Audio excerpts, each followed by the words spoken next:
What's going on, everybody? It's Jason from @Fielder Cards. I wanted to do a video at the end of the year. I know I haven't done video in a while, but just showing off my top 20 vintage card pickups from this year, just because looking at these, I'm like, whoa, I made some big time moves, selling a lot of modern and ultra modern stuff to be able to purchase stuff that I believe they're all-time greats.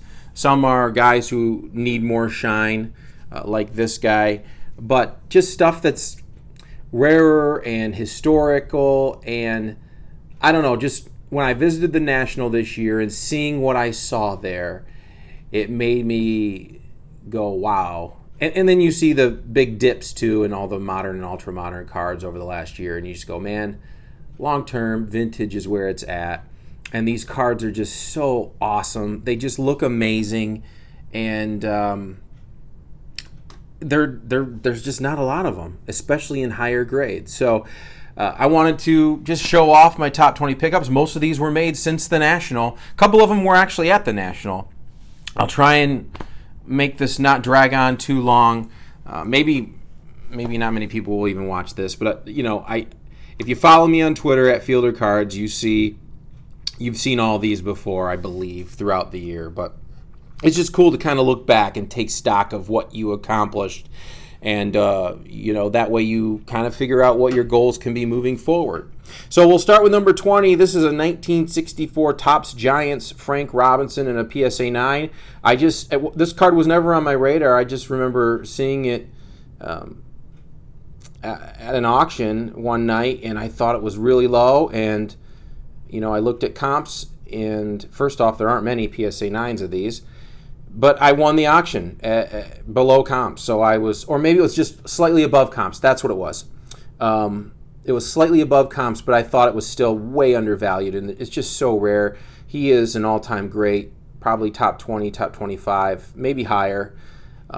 Baseball just has such a long history, but he's so underrated. And I actually have a story of when I met him before, when I was covering the Nationals and Orioles one summer, and he was just awesome to me. So Frank just has a special place in my fandom. So and these cards are just so cool, and they are somewhat affordable compared to this regular size card. So that would be number 20. This is number 19, a Ted Williams 3946 exhibits. In an SGC 5. Now, I believe this card comps since I bought this, I don't remember when I got this, probably in the summer, have dropped a little, which is, it can happen for vintage cards too, but I just feel like I love it in an SGC slab. The black and white just looks amazing.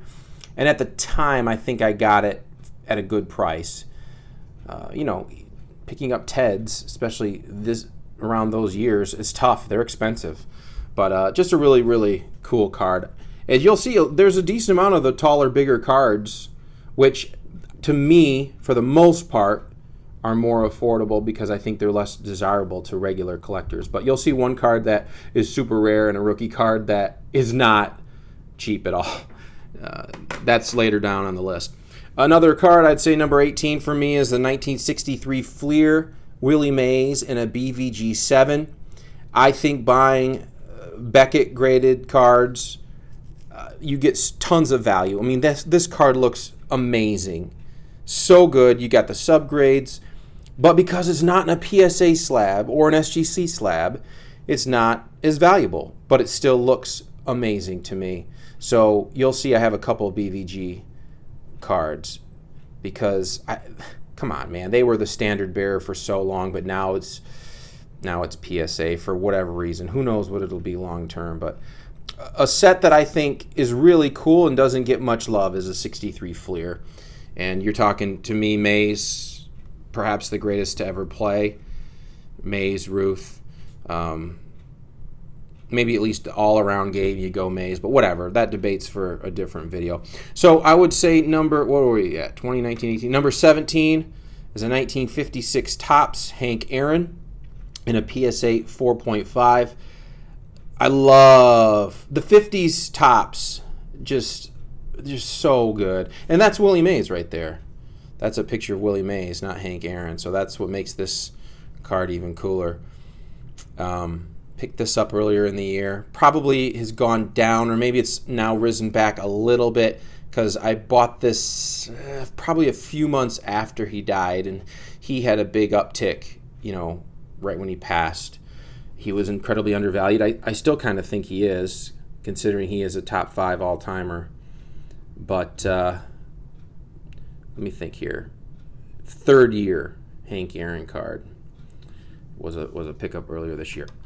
Now, this card, I own probably 7 or 8 of these, and I've got one at PSA to be graded. I've got another raw one here I need to send in later. But this is a 1955 Topps All-American Don Hudson, one of the most underrated and undervalued football players of all time. He does not have many cards. I think his only other card is like a Wheaties card. It was just on the box, a Wheaties box, like a 35 or 36 Wheaties. So this is basically his card, his rookie card. And it's, was made after his playing days, a Packer all-time great. He was Jerry Rice before there was Jerry Rice. Do some research on him. But to get this in a PSA 8, yeah, it's OC from top to bottom, but it still looks really crisp. And, you get a nice discount when you get the qualifier on there. So, yeah, I'm happy to add this to my collection, being a big-time Packers fan. So where are we at? 2019, 18, 17, 16. Number 15, we'll go 15 and 14 tied. I picked up 2 Frank Robinson rookies this year. I probably should try and pick up more, because I still think he's undervalued, especially when you look at these kind of grades. I mean, when you get up to like a 7, 8, 9, all right, then you're talking some bigger cash. But both of these are hard to find centered. I especially love that 5. But even the 4, I mean, whether it's top to bottom or side to side, 57 Topps has centering issues. These look amazing. Again, all-time great, undervalued in my opinion, and I really like the guy. All right, so we'll go to, what are we on? 13, Willie McCovey rookie. Again, in a BVG. I got this at an auction. Wasn't really on my radar. I mean, it was, but it wasn't at the forefront. But I won the auction at what I thought was a great price. And I think it's because not many people want it in a BVG case. But look at how amazing it looks. Now, these have issues too, not only centering, but sometimes you have, like, in 60 Topps, you got, like, the little surface issues, whether it's little, like, dots, or there's just all kinds of things I've seen, printing lines and things like that. But this one is so clean. So it was great to get this thing in such a high grade at a great price, because, again, people want a PSA 7 or an SGC 7. So Willie McCovey rookie card. I believe we're on 12. This is a 1955 Redman Willie Mays with the tab in an SGC 4. It looks way undergraded. This was a Facebook pickup from a group. I got a great deal on this. Love these Redmans. The 52 Redman, I believe it looks the exact same. I think they use the same picture. Just has different facts and a different year on it. That would be considered his rookie Redman, so that thing goes really high. But a 55, you get a lot more value to it, and it's easier on your wallet. So I wish I would have bought more Willie Mays, the oldest living Hall of Famer, one of the greatest to ever live. But this again, I just saw it one night. Thought it was a decent price, made an offer close to the price, and the guy accepted. So, that's just kind of how I've picked up a lot of these cards. Here's another one from a Facebook group. 1954 Bowman Willie Mays in an SGC 4.5. This one, again, the color is incredible. I think it's undergraded. Yeah, everybody says SGC grades the hardest with vintage. Centering is outstanding. Sometimes you'll see like a PSA 5 or 6 and the centering is awful, whether it's top to bottom and or side to side. But this looks incredible. I love the SGC slabs. I love the look with the vintage cards. And again, I noticed it one night. I thought it was a good price, made an offer close to it. It was accepted, and just very happy to add. You can't have enough Willie Mays. You also can't have enough Hank Aaron. This is his second year Topps, 1955 Topps in an old SGC case, SGC 4. I bought this, it was right around when he passed. It was either like, I don't remember exactly whether it was like right when it happened or maybe like within the evening. But I just figured his stuff was undervalued and I wanted to get one of these. And I didn't. I just kind of like blew it off. And when he passed, I was like, man, these things are going to go through the roof and I'm not going to be able to afford one. Well, they did. But then they dipped a little bit, I believe, through the summer. And now they've kind of ticked back up. So I think right now they basically go for what I bought mine. And I think I bought mine in January of this past year. So just, again, love the look. Second year, Hank. His rookies have gone through the roof. And I'd really have to do some selling and saving to be able to acquire one. So second year, they're still affordable in grades like this, in my opinion. And you can't go wrong picking up a second year Topps Hank Aaron card. One of the all-time greats. I don't know what number we're on. Let me just look real quick here. 2, 3, 4, 5, 6, 7, 8. What is it? 9? Would this be 9? John Havlicek. This is considered his rookie, 1969 Topps Tall Boy in a PSA 7. Bought this earlier in the year. At the time, great price. Then it dipped. Like a lot of things, it's since gone back up. And I think it's right around what I bought it for now. But these are tough to find centered. And this one is just almost perfectly centered and just an awesome looking card. Again, I just think he is undervalued. And when you look at rookies for like Kareem and Wilt and Oscar, I'm not saying he's as good as them, but he's an incredible player who is underrated in my opinion. And it's just something I thought long term, at some point the hobby will figure it out. And you can't go wrong getting his rookie in that high of a grade at a great price. So this would be number 9, I believe. 1948 Leaf, Warren Spahn. You talk about underrated, undervalued. Him and Bob Feller. Spahn, one of the best lefties of all time. These Leaf cards are just incredible.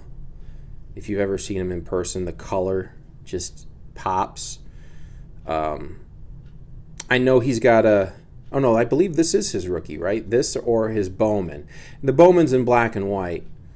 So, this isn't cheap, but again, to find this centered in a 3 is very tough. These are notoriously miscut.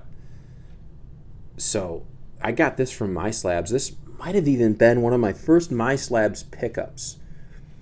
But My Slabs great because, you save... You can get cards for a better deal generally than you do on eBay. If you get lucky and if you search for it. But I just wanted to have a spot. I just thought he is so good, so underrated and undervalued. Eventually the hobby will pick up on it, and you can't go wrong with a 48 Leaf, one of the most iconic sets of all time. What are we on? 8. This one was really cool and special. A 1938 Gowdy heads up Hank Greenberg. Now, it doesn't have the drawings on the background, but these are so rare. I want to say, I think there's like 500 or 600 graded, period, which is just nuts when you think about, what are there, like 21,000 Zion Prism PSA 10s? Luka has around the same thing, and you think about that. There's only like 500 or 600 of these graded by PSA, period. So it's got a crease, but these cards, Hank Greenberg, he's just gone through the roof this year. His rookie, his early stuff, pre-war, great player, legendary Detroit Tiger, which is my team. I'm after his Gowdy, his 34 Gowdy rookie card, but that's really, really pricey. And one night I just saw this and I followed it and I won the auction. And what I thought was a very good price. And especially when you look at how nice this one is. I mean, there's so much that can go wrong with these. They're so old. Centering is nice. Now, yeah, there's the crease. But, you really can't see it unless you really look for it and you have it in hand. But, there could be staining, which you see a little bit right there. But, yeah, you can read everything on the back. These cards are so old and worn. I love them.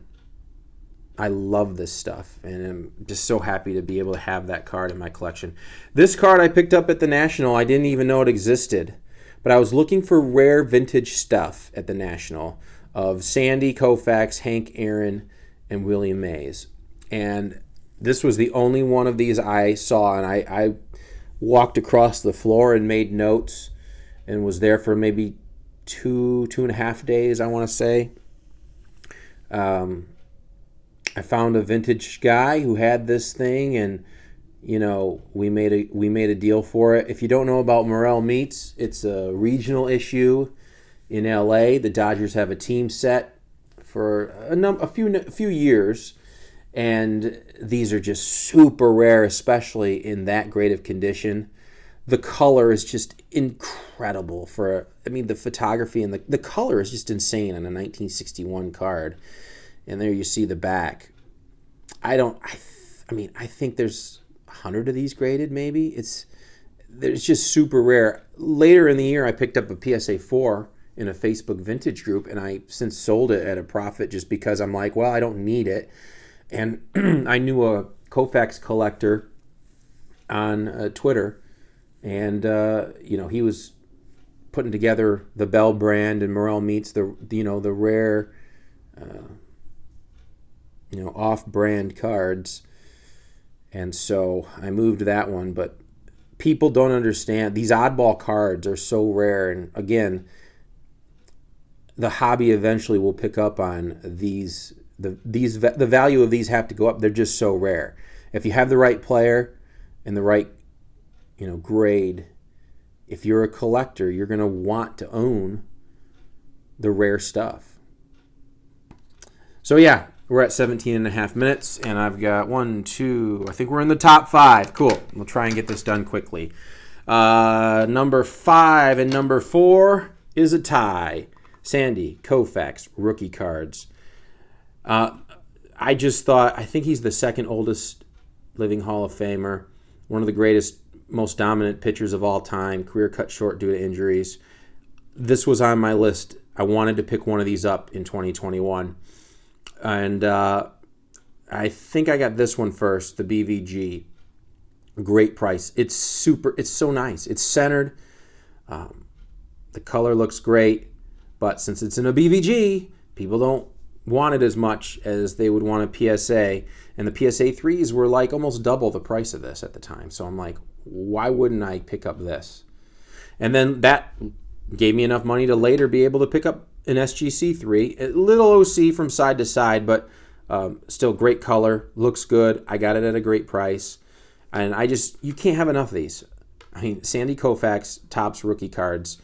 If you could own 25, it'd be wise to own those over so much ultra-modern junk of guys you don't know whether they're going to turn out to be greats or just all-time good players or bums. So, all right, now we're on to our top 3. And this is something I picked up recently over the last, did I get this in November of 2021? Facebook, it is just so centered. This is my second Bart Starr rookie. Late in 2020, I added a PSA 6, thankfully, before things went nuts in the early part of 2021, and these exploded. I've got the Bart Starr run complete, his Topps Philadelphia Fleer run. But like Koufax, I don't think you can have enough of these. And when I saw this pop up, how centered it is for the price by a trusted seller on Facebook, I made a deal for it. And so happy to have this in my collection. I think I sold a couple Luka Doncic rookie cards and used the profits to buy this. So love Luka, but you don't know. You have no idea what he's going to turn into. And I'm thankful I did it too, because his stuff really tanked. And then even from mid-November to the end of 2021, his stuff continues to just fall. So Bart Starr, I mean, for me, it goes Aaron Rodgers, Brett Favre, Bart Starr. I mean, you're talking about GOATs. And as a Packers fan, it doesn't get any better than owning a Bart Starr rookie card. But everything you've seen so far pales in comparison to price of my top 2 cards in pickups of 2021 from vintage cards. I still can't believe I own this. This was, again, at an auction. It's been on my radar for a year, but I made an offer and I got it at, I think, a great price. 1954 Johnston Cookies Hank Aaron rookie card. These are so rare, and they, to me, are incredibly undervalued, especially when you consider his 1954 tops, which there are a ton of those in comparison to these. This was a team issue, and I believe the story goes somebody else was going to be in it and got hurt, and then they added Hank. I think that's how it goes, that story. So it's a little bit OC top to bottom, but side to side, it looks amazing. These are tough to find in good shape. I'm happy to own a 4. You get higher than this, it gets really costly. It's a newer slab, so it was just either reslabbed or brand new grade. It just looks incredible. I can't believe I own it. I think I could probably sell it right now and make at least $1,000 from it. It's so rare, and I got it at such a great price. But I'm keeping this. It's a Hank Aaron rookie that's rare. At some point, I'll probably look to add another one just because I love this card so much. Love the picture. A young Hank smiling, the colors. It's just an awesome card. And finally, number 1, another card. It was on my radar like many Grail cards are. At some point I want to add a 51 Bowman Mays or a 52 Top Mays. A 34 Gowdy Greenberg, a 34 or 33 Gowdy Gehrig.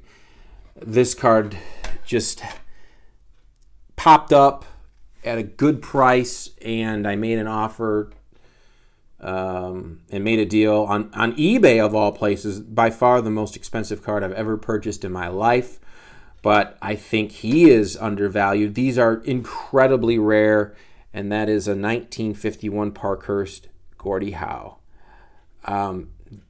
These are tough to find centered.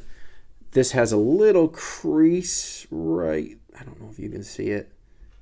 It's right over here. I mean, it's so tough to see right there, but it's centered and it looks incredible. The color's still there. These are so rare.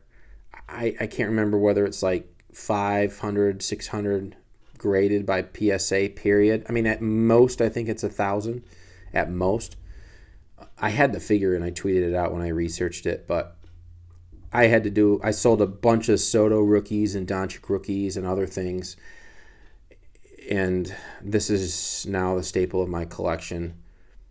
I mean, you're talking about, Wayne Gretzky still says Gordie Howe, the greatest hockey player of all time, but it's Howe or Gretzky. Or I guess some people would put Bobby Orr in the mix. But, I mean, there's nothing on the back. Newer slab. Just an incredible card. I mean, these things are just insanely priced. And again, they should be. I mean, there aren't many of them. And it's vintage. So, if you're a collector, if you're a Red Wings fan, a Gordie Howe fan, a hockey collector, a GOAT collector, this is a card you'd want to own. And so I'm thankful to have added it to my collection this year. So there you go. It's been an awesome 2021 in terms of cards. If you bought from me or I bought from you, I just want to say thank you. If you engage with me on social media, especially Twitter is where I do most of my engaging. Thank you for following me. Thank you for buying from me, for engaging with me, for being part of the hobby. I love seeing it grow. It's really sad to see how depressed it is right now in terms of prices, but I understand the market needed this, and collectors will always be there, and that's what the hobby is for collectors, not these people who swooped in trying to make a buck, not knowing what the hell they were doing and not really caring about cards. Because to me, like this kind of stuff, this is history, man. You know, this belongs in a museum. That belongs in like the Hall of Fame or a hockey museum, because it's so rare and it's so important to the history of the sport and the history of cards. But I own it. That's what makes it so cool, to know that you're holding a piece of history in your hand. You can't really say that about ultramodern cards because you just don't know. You just don't know. So anyway, sorry this video ended up being a little bit longer than I anticipated. I hope you had a great year collecting, and I'm very excited and a little bit nervous about what 2022 has in store. But, you know, I've got some cards on my radar. I've got more selling to do so that I can pick some up, and hopefully next year this time I've got another really, really cool top 20 video to show everybody. So that's it for me. Take care. Have a happy new year, a safe new year, and we'll see you in 2022. Bye for now.